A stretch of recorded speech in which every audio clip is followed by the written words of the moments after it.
Welcome to the Resistance Podcast. I can't believe I'm here right now, speaking into this microphone, seeing myself on that camera, and nothing's breaking. Thank you for being here. Thank you to all 430 people that have followed the Instagram account so far.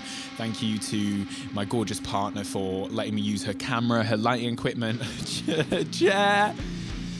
Before we get into the main section and the main discussion today, I would like to sort of give a bit of context as to why I'm doing Resistance and who I am. So I'm a young person running headfirst at my dream job. That's what this is. I'm 24. I didn't graduate from uni that long ago. And this is just me finding my career, finding my feet as a creative. So Resistance is not about me at all. It does represent the wide skill set I have. I am just one person, but it's all about who's featured on the platform. That is who and what this is all about. And hopefully we can do, hopefully this will expand into much bigger things, gigs, helping to create community in real space and time. By the way, this is all about Resistance. From the get-go, there's been pushback to this platform just from some of the worries that I raised and have raised. Now, this platform is far from just about hardcore discourse. When I started this, it was just all about recognizing the deep-rooted issues at the core of everything.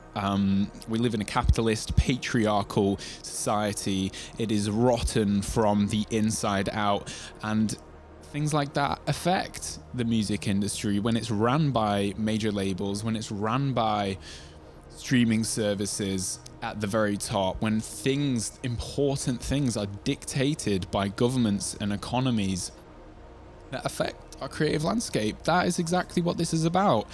It is not about hardcore discourse. It is about the live music. The struggle with live music venues is something really close to my heart that I've been deeply aware of since the whole time I've been on the underground music scene since a teenager.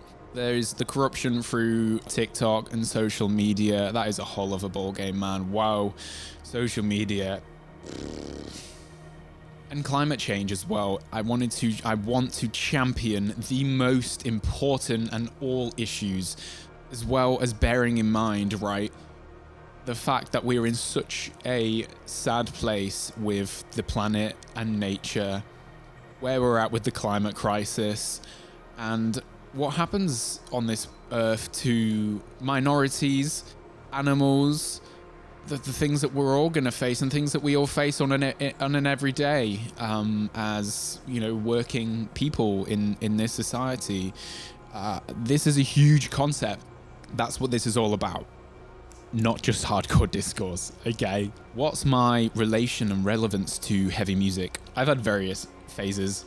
About probably 10, 11 years old, I discovered a bit of Slipknot and Eminem on YouTube, and that was it. I was done for them. I found Slipknot and Eminem at a very young age. About 10, I think I was putting the Spit It Out video on over and over, trying to cover up the laptop speakers, hope mum doesn't hear. Fuck me, I'm all out of enemies. And yes, Skrillex, the whole dubstep scene got me really into filthy, loud, noisy sounds.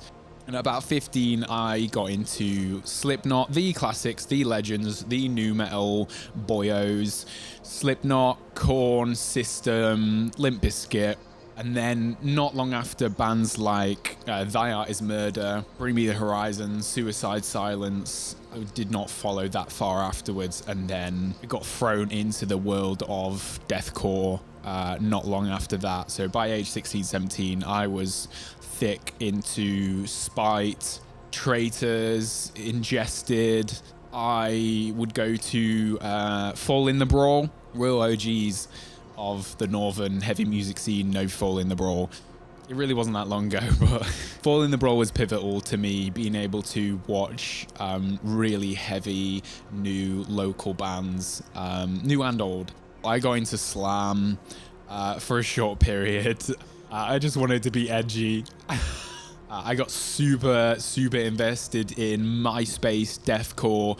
I, to this day, still have a large collection of rare MySpace deathcore CDs. And this is a topic for another day. Some lyrics of which are incredibly abhorrent. I don't know what the fuck to do with them and whether I should still have them in my collection. We're talking the Chelsea Green EP, Infinite Death, texturally, sound-wise, absolute classics. Content-wise, they make me feel sick. You know, I have a wide taste. I absolutely adore hip-hop, experimental bass music, all sorts of sounds. But there's always been quite a particular focus on heavy music for me. So where the different perspective comes into play for this podcast is about 17, I went vegetarian, and then by 18, I went vegan, and it shook my whole world up. Before then, I was already taking control of my fitness and my health. That was a journey I'd already started, but going vegan changed everything for me. Veganism has introduced me to essentially anti-oppression causes as a whole. All in all, I just love music, and I am for the people. This is for the people.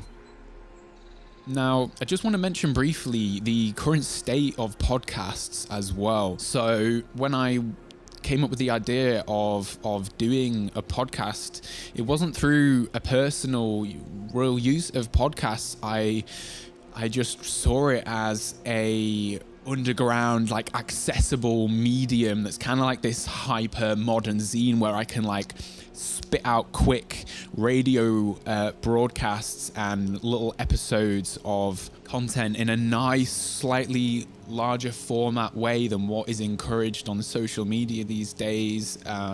And for me, it's a little bit about slowing down as well. There's something about having to sit down and watch or listen to something that really can allow for learning, developing, creating beautiful, amazing moments with people.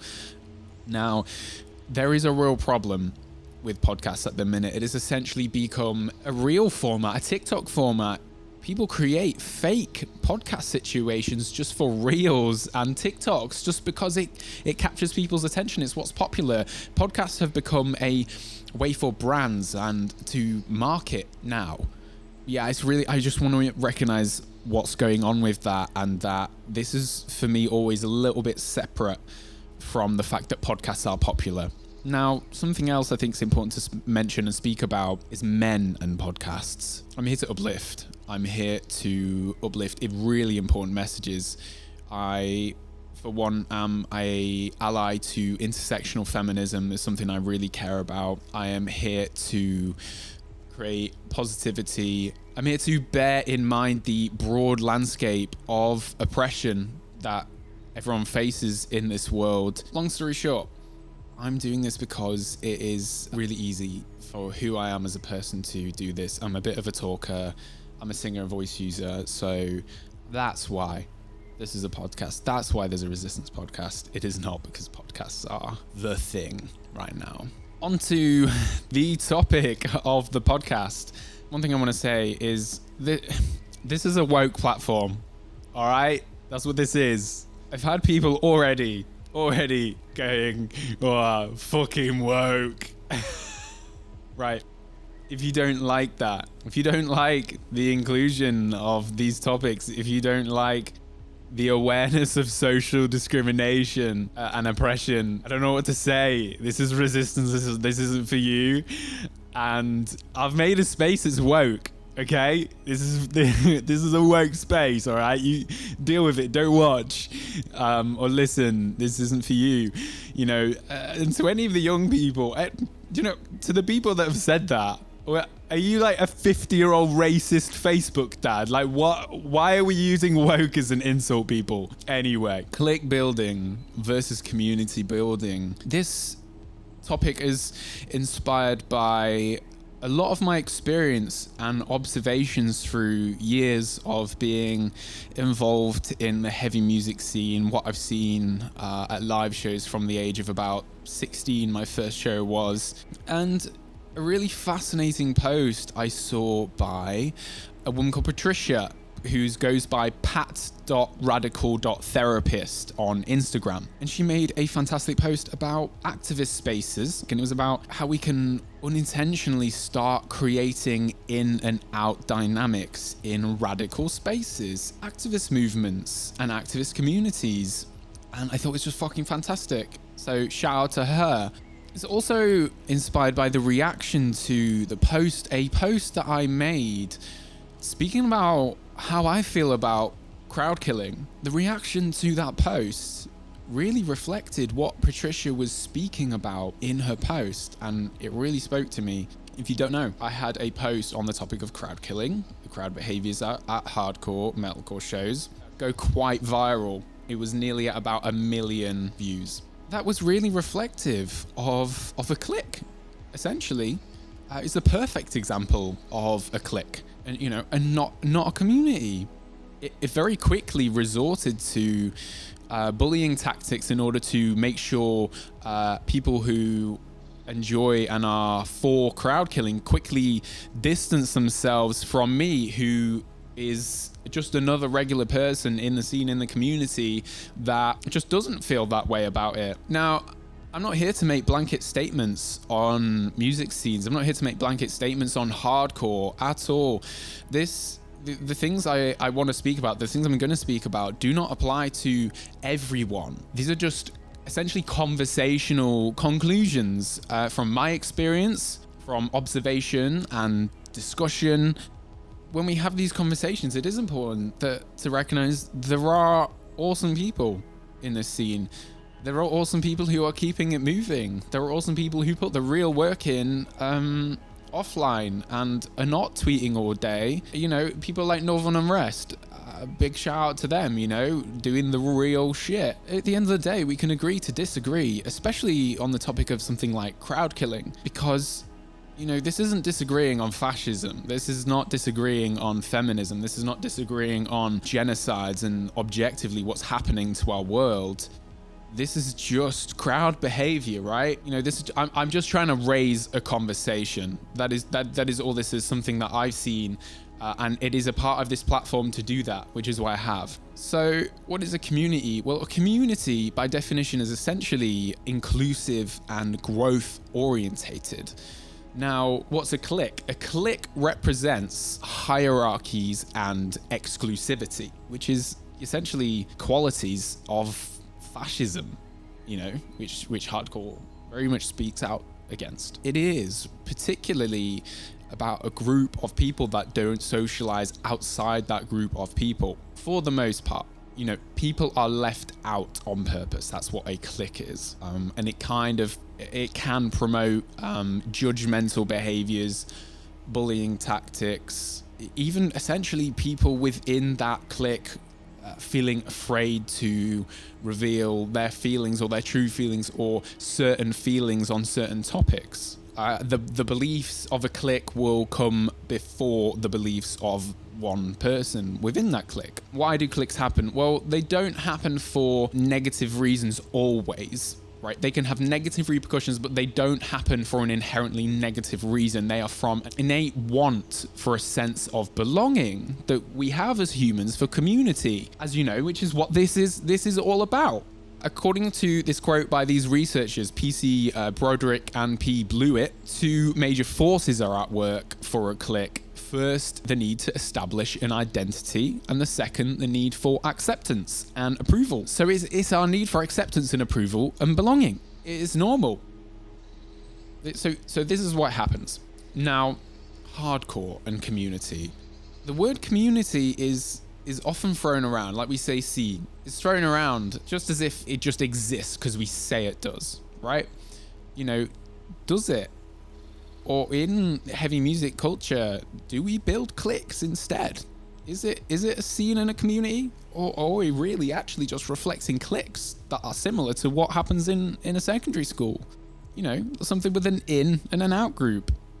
Death metal creates an in and an out group just through the pushed and conscious shock value. Now, no one is perfect. I'm not perfect. My best friends and my partner, no one is perfect. And no movement or group of people are innately perfect. It's just humanity. It's humans. No one can be perfect. So no community can be inherently perfect.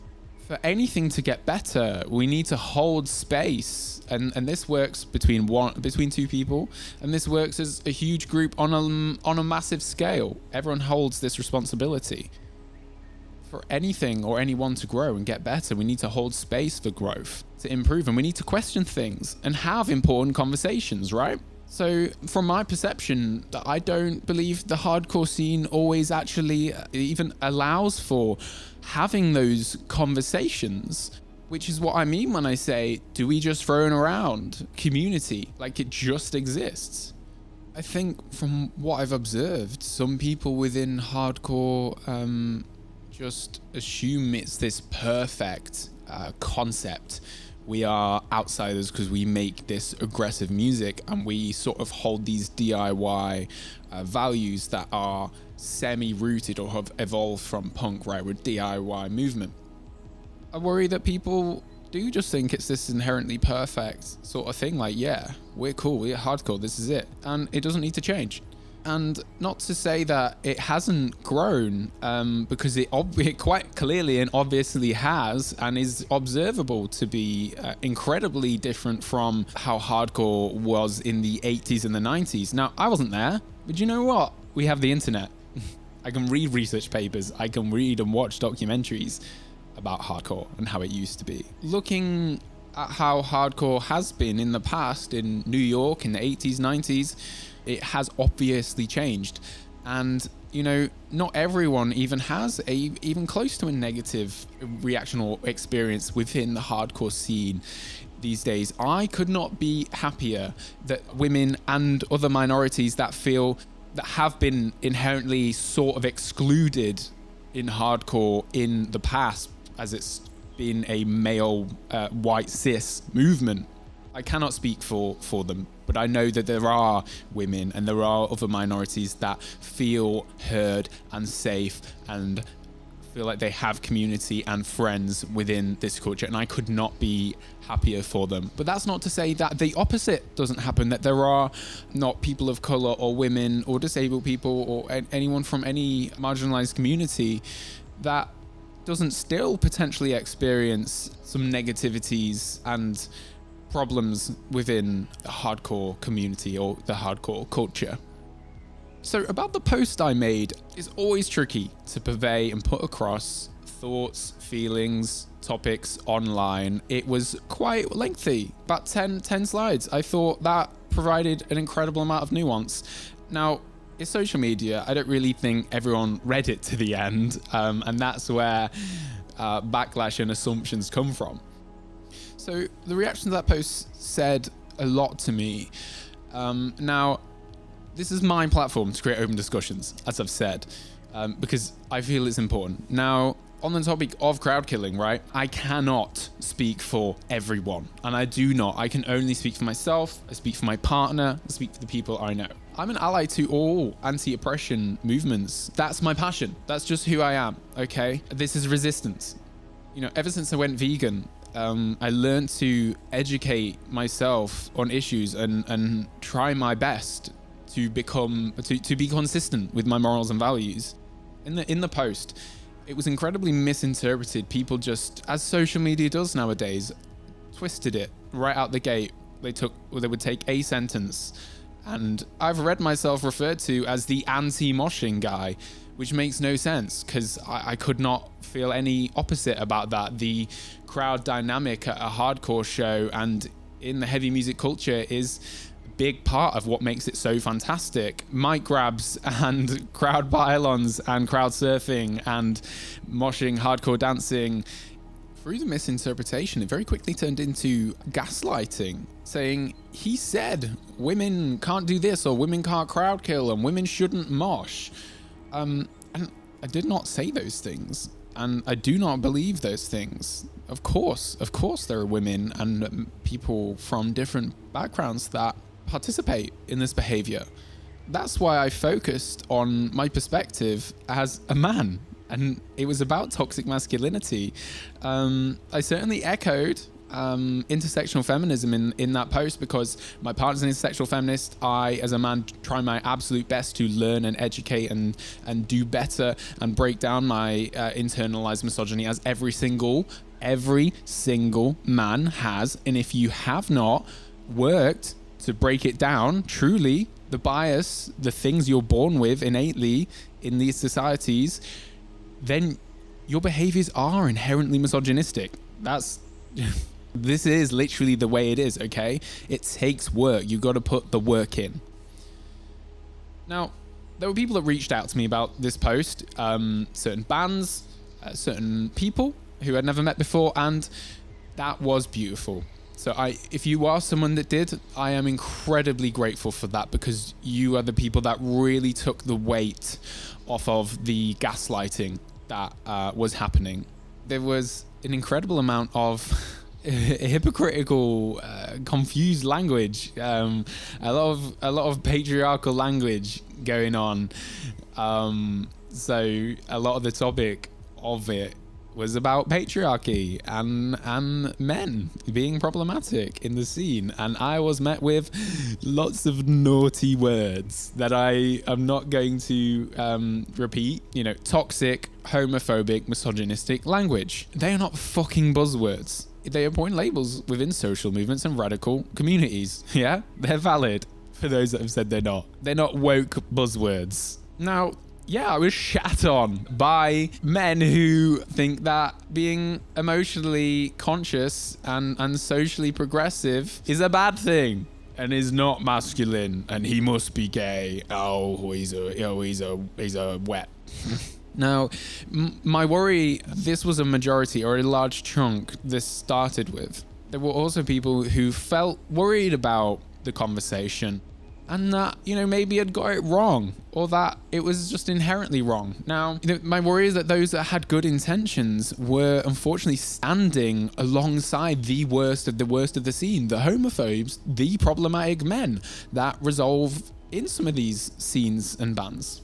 People were essentially awful to me because of this post. People that I had met, and people that I've never met but knew of, and complete strangers. And people moved away. So speaking about a clique, a lot of people unfollowed. A lot of people wanted to distance themselves from the platform just because of how I feel about crowd killing. Now, that's a clique.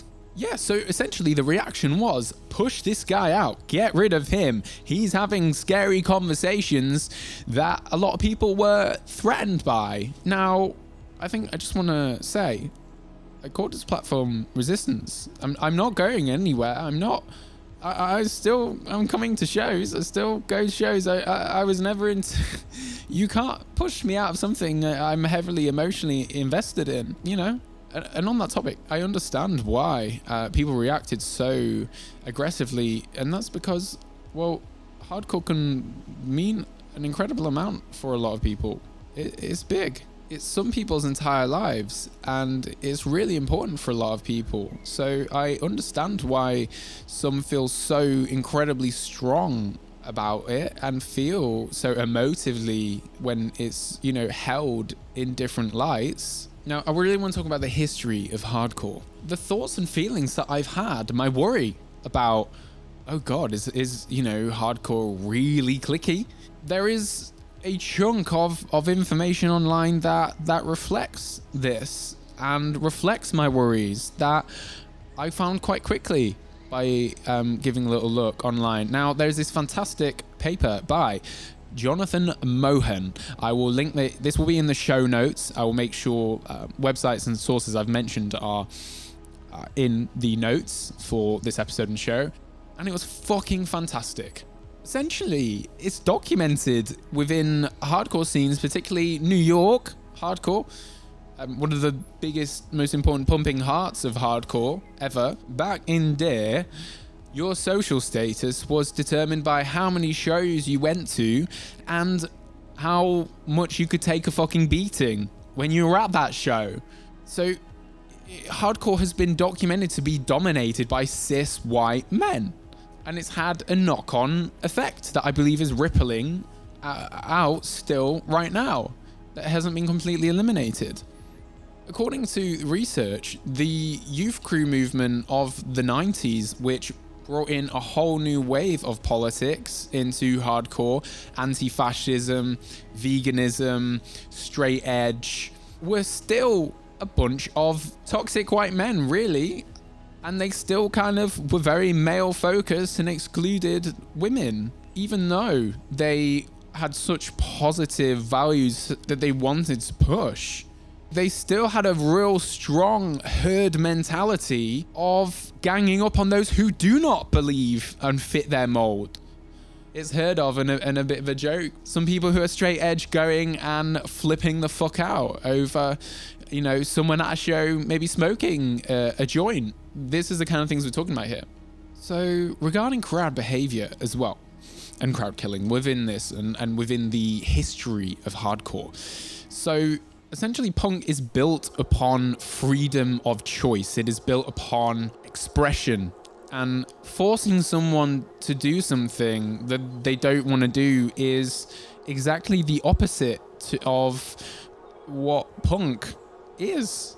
This paper, for example, references that crowd killing creates an experience of being at a show that is just a contest of brute strength and showmanship, and that it's a little bit more akin to a wrestling match than a concert. And I do think that's rippling out still today. You see displays of men wanting to, you know, show, look at me, I can throw my arms around really fast and hit people with them, and I'm confident and strong, and I can get my teeth knocked out and be fine and break my nose and, you know, keep going to shows and not worry about my nose getting broken again. You know what I mean? It's very frequently said, if you don't want to get hit, don't come. Stay at home. Stand at the back. This is certainly not a healthy answer in the slightest. It essentially addresses nothing and goes, fuck off. It's this us and you mentality. The herd clique mentality. Oh, you're an outsider. Get at the back. Get to the back. Stay home. This isn't for you. That's a clique. That's bullying. That is exclusion tactics. That is us and them. In this paper, he mentions that essentially, so it seems that hardcore, though it had positive intentions, and maybe particularly the 80s and 90s hardcore scenes, they didn't do it the right way. It wasn't executed in the right way, obviously, as it was ran by cis white men. How is it going to be executed properly? So essentially, the old hardcore scene struggled with this identity crisis that unfortunately still excluded the LGBTQ community and women and people of color, basically.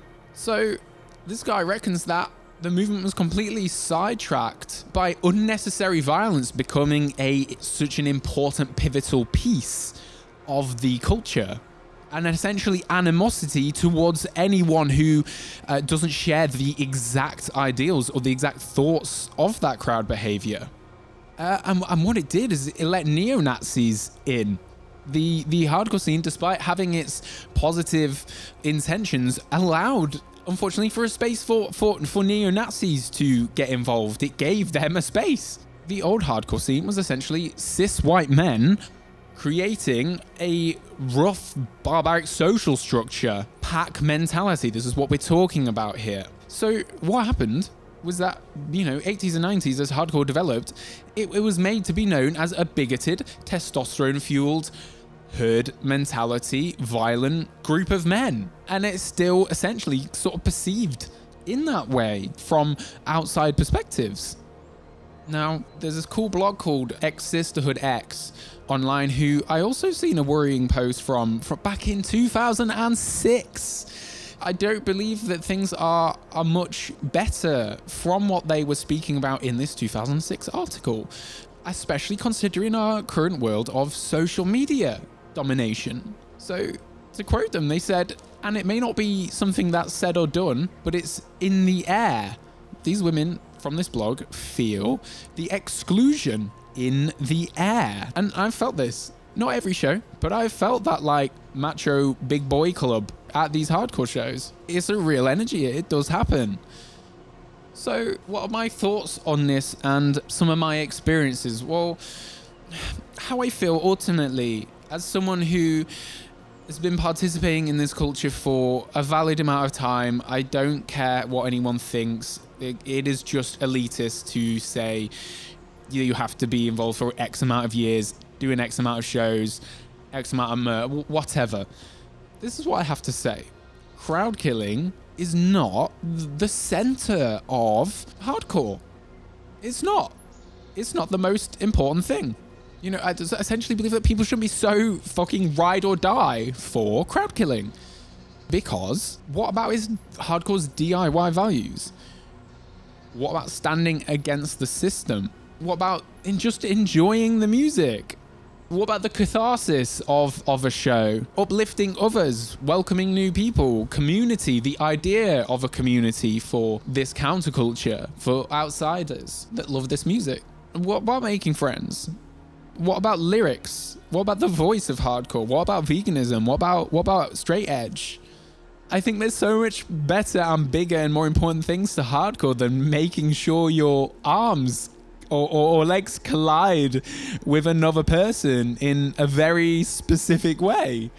So, like I've said, I've got no problem with moshing. And what I also want to say is shout out to the Bad Brains for essentially coining the term moshing. You know, none of this is to take away from legacies of bands like the Bad Brains who really pushed forward crowd behavior like this. And what went from slam dancing and pogoing in punk to the kind of hardcore dancing we see today. I'm not against moshing at all. You know, and I recognize that standing in and around a pit is always going to sort of have its risks. You know, it's important to potentially be ready for crowd surfers and things. It's just a physical environment. Of course. I do just think risking bodily harm, which happens, come on, we know what happens in the States. There's a new crowdfunder every day for broken noses, teeth, bones, blah, blah, blah. I think risking bodily harm at a show in the way that crowd killing and that level of violence creates is stupid. It's stupid. I think hardcore, again, you can't make blanket statements, but I think hardcore would like to put itself forward as a welcoming community that, you know, that we want people to come in, start bands, buy tickets, go to local shows, be an important piece, as everyone is, you know, supposedly this idea of it being non-hierarchical, come and participate, you're one of us. But I don't think that that's fully captured when what happens is you cannot have a conversation about the violent crowd behaviors or any potential issues within hardcore. I don't think it's a perfect thing. And I do think that the past of hardcore ripples out throughout the culture still today. Say that hardcore's always been this way. It's always been this way. It's always been aggressive. It's always been violent. Well, that's to say it's always been a big boys club. You know, that's inherently exclusionary of women and people of color and the LGBTQ community, you know, or disabled people. That's a fascist way to think, to say, well, it's always been this way. You can't change it. What do you mean? You know? I mean, I had someone who's obviously an old head reach out to me from this post and say that the crowd killing was a way to smack fascists and Nazis in a pit, which is funny to me. There's, to me, two opposing beliefs going on here. One of community, DIY, uplift others, uplift local bands, uplift, you know, this idea of an uplifting energy and community. Come join, come shows, come start a band. But don't you dare question our crowd behaviors. They must not change. They cannot change. It has always been this way. It seems hypocritical to me. Do not raise any potential issues. Fuck you, don't shit on hardcore. No, to have a conversation about worries in the scene. Now, we know it's not perfect. That is not shitting on hardcore. To say, you know, maybe this isn't right, or maybe we shouldn't keep this way. That's not shitting on hardcore. That is having an open, necessary conversation, which is a part of building a community rather than a clique in and out. Like, it seems oppositional to the whole culture to me to say it's always been this way and it cannot change, you know, because it's kind of a fascist perspective. Essentially, things change. Everything changes. Everything's changing all around us all the time. But most importantly, social values change because we haven't smashed that as a society. You know, we're deep in patriarchy. We are deep in capitalism. And, you know, capitalism is essentially rooted in patriarchy. A true feminist world is not a capitalist one. It is, and this is from a book I was reading, which is beautiful, on black feminism. And, you know, a feminist world is one that is perfect. You know, abolishing the police, abolishing capitalism and everything destructive in our society. That is abolishing patriarchy, if you didn't know. Yes, so it has always been this way. It cannot change. Well, how it used to be, as I've spoken about, and as is documented in history, how it used to be was a white, straight, cis male, aggressive, in and out clique movement. With very aggressive, fuck you if you do not do this, you know, with hierarchical, elitist practices. If you're going to say it always has been this way, you can't change it. Well, fuck, man. Like, since when is this how it used to be okay? And it has changed. You know, things had changed. Hardcore has changed.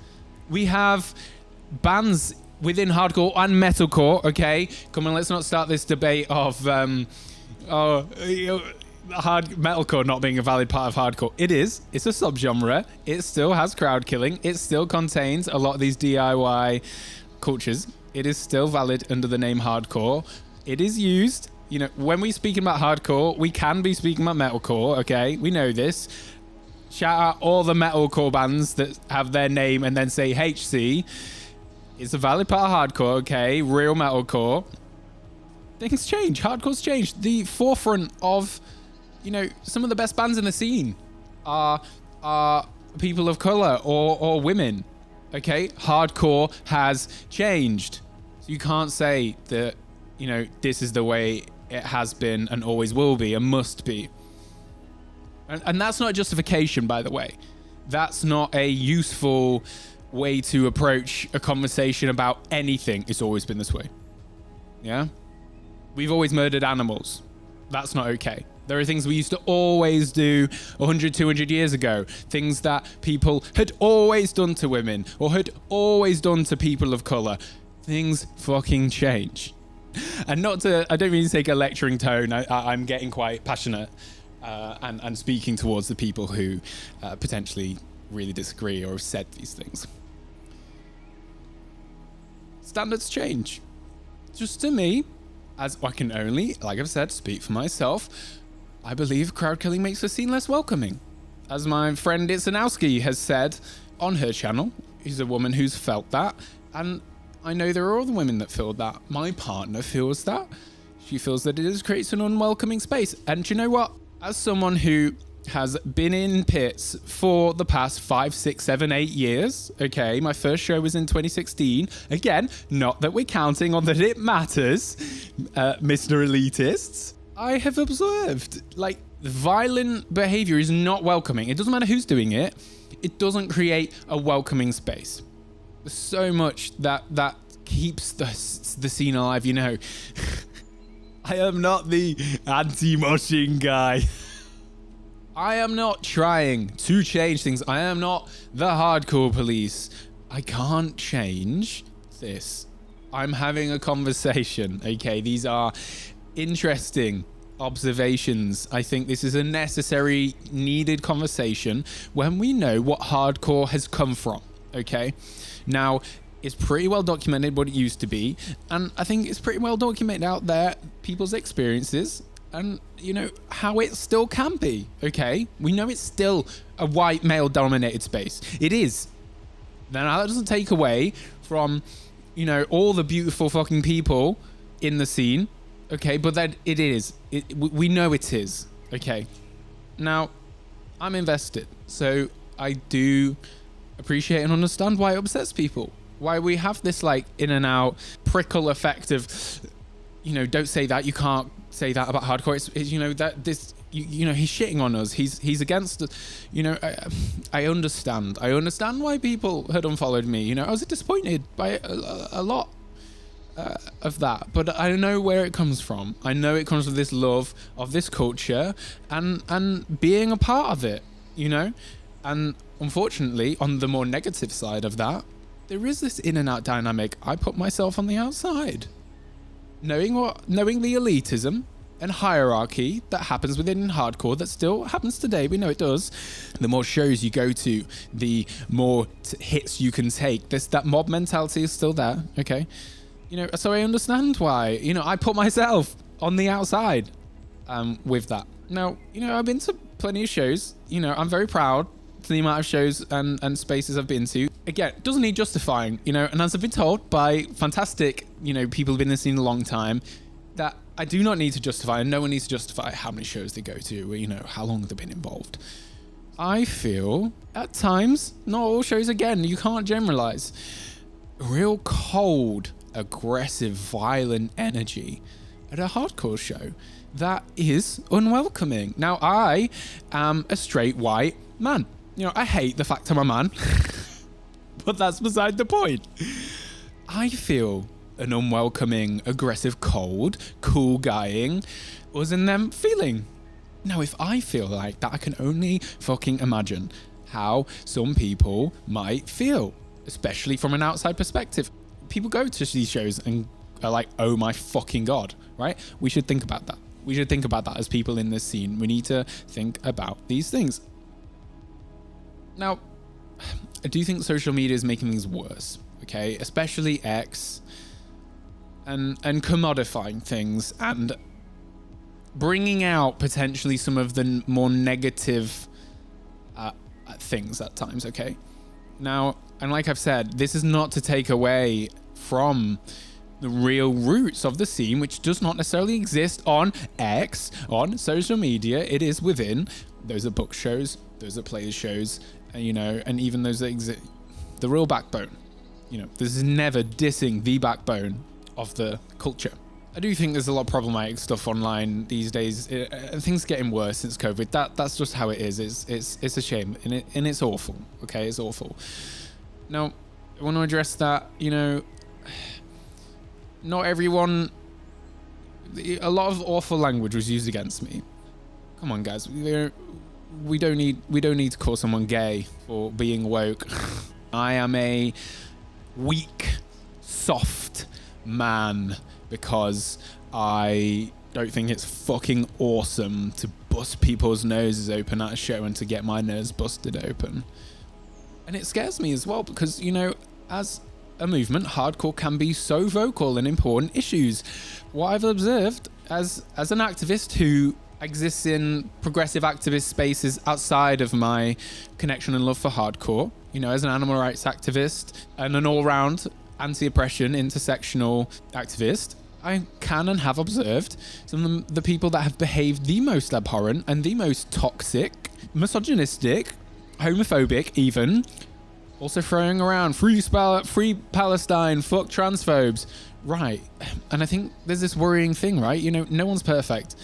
In hardcore, I do think there's even this, you know, turning things into catchphrases for clout and credit. Not everyone, we have to recognize, not everyone. There are a lot of new people coming on board, you know. There's always new people, young people picking up things from TikTok, from Instagram, from the older people in the scene, and that's where some of the problems come from. Learned behaviors. This is all learned behaviors, and this in and out dynamic, it just has to change, you know. And it doesn't exist everywhere, but it's a generalization. People who've treated me like shit for my beliefs and values are also people that speak about and platform important issues, such as the genocide in Palestine and other places, and, you know, important issues like rising transphobia. There's not a consistency there. To shit on someone for raising a conversation about aggressive, hierarchical, elitist violent behaviors at shows, and also, you know, being like, fuck this other aggressive behavior for this other reason in this other space. So, clique versus community. Now, I've already said this, no one wants to be an outsider, so this is why this happens, I believe, within hardcore, you know. It would be such a great loss to do or say something that kind of goes against what all the mates and the cool people and, you know, those that are the shit in the scene, like, you know, I can't speak out, like, maybe I can't, and I know this has happened, okay, there are people I know that are afraid to speak about the stuff I've spoken about because of what happens when you do. And so there's this huge regular scene, more crowd killing, mosh discourse. It happens all the time. Why does it happen all the time? There's a reason it happens all the time, okay? I've not seen any valid points raised up before, you know. I don't, every time it happens, it's shut down because, oh god, it's just more fucking hardcore crowd killing discourse. It happens again and again because there is a necessary conversation that needs to be had, and maybe things should change. It's going to keep coming back, okay?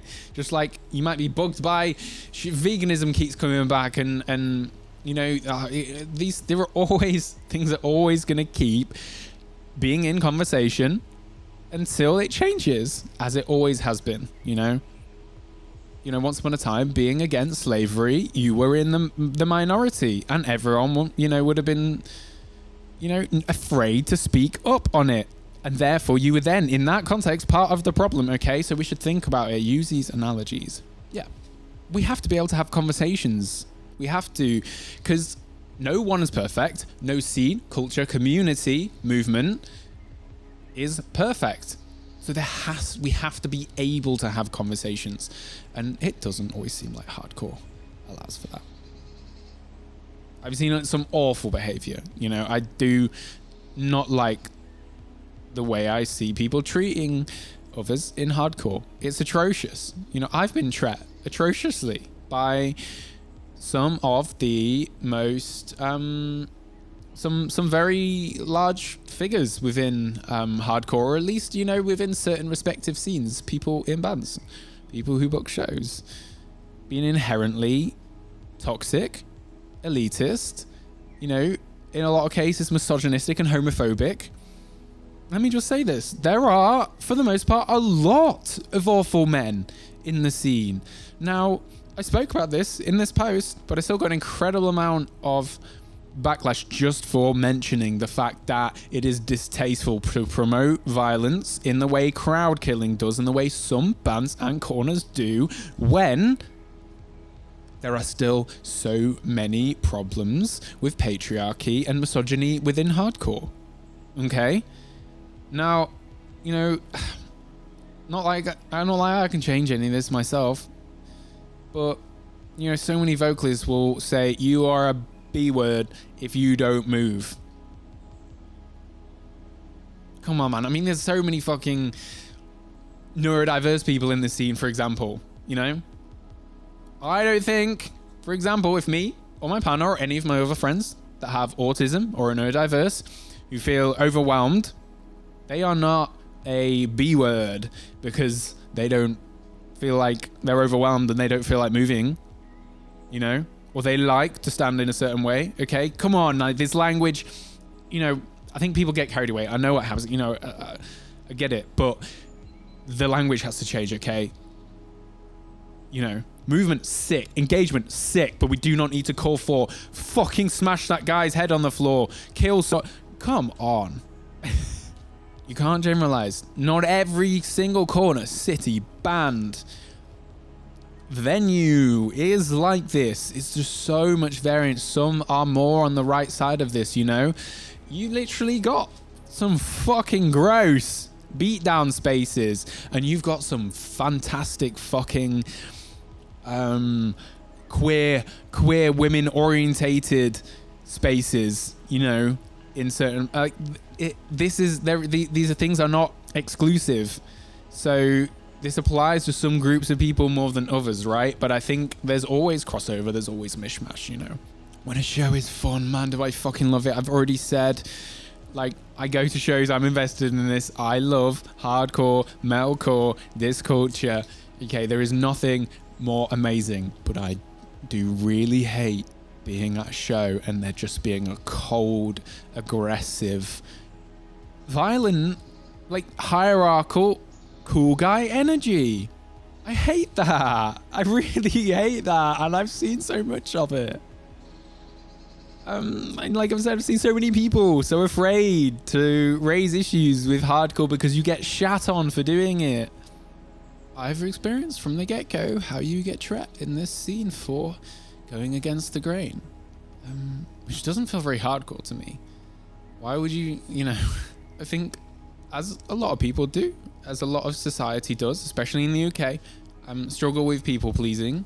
I think that just is made even worse with some of the clique dynamics that can happen within hardcore, and people are afraid for things to move and change. Like, we don't. Sometimes there's some people trying to stop that from happening. Okay, people follow the crowd in this culture sometimes, and that isn't really what I think hardcore is about. Looking at the roots, looking at what we want for the scene, and its great attributes and its positive values.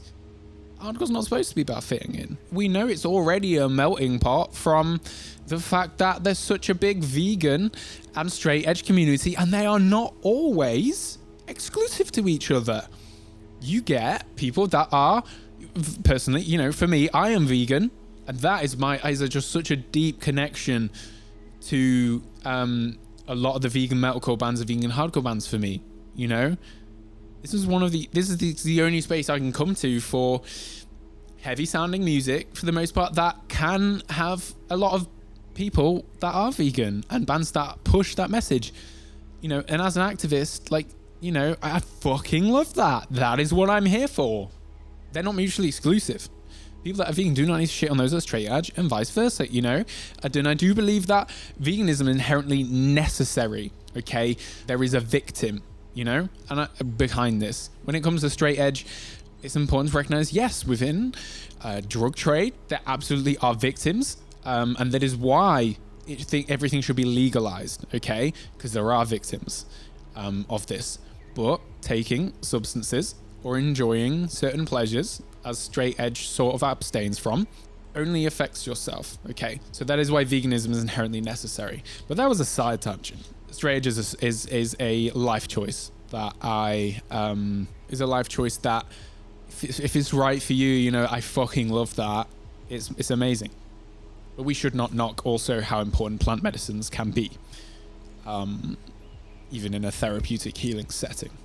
That is, again, another conversation. Yeah, what do you think? I have observed a clique dynamic within hardcore and an in and out hierarchical bullying atmosphere that is very much rooted in 80s and 90s hardcore, where men dominated. It allowed for Nazis to get in there, and skinheads, and a lot of toxic energy, a lot of testosterone fueled bro energy to get thrown around. And I think that has rippled out still, that there's still a elitist attitude, at least from what I've observed in my interactions online with a lot of the people in the scene in the UK that at least interacted with my content. Hardcore was never about fitting in. So I propose that it's okay that I see these issues and this behavior. I know I cannot change.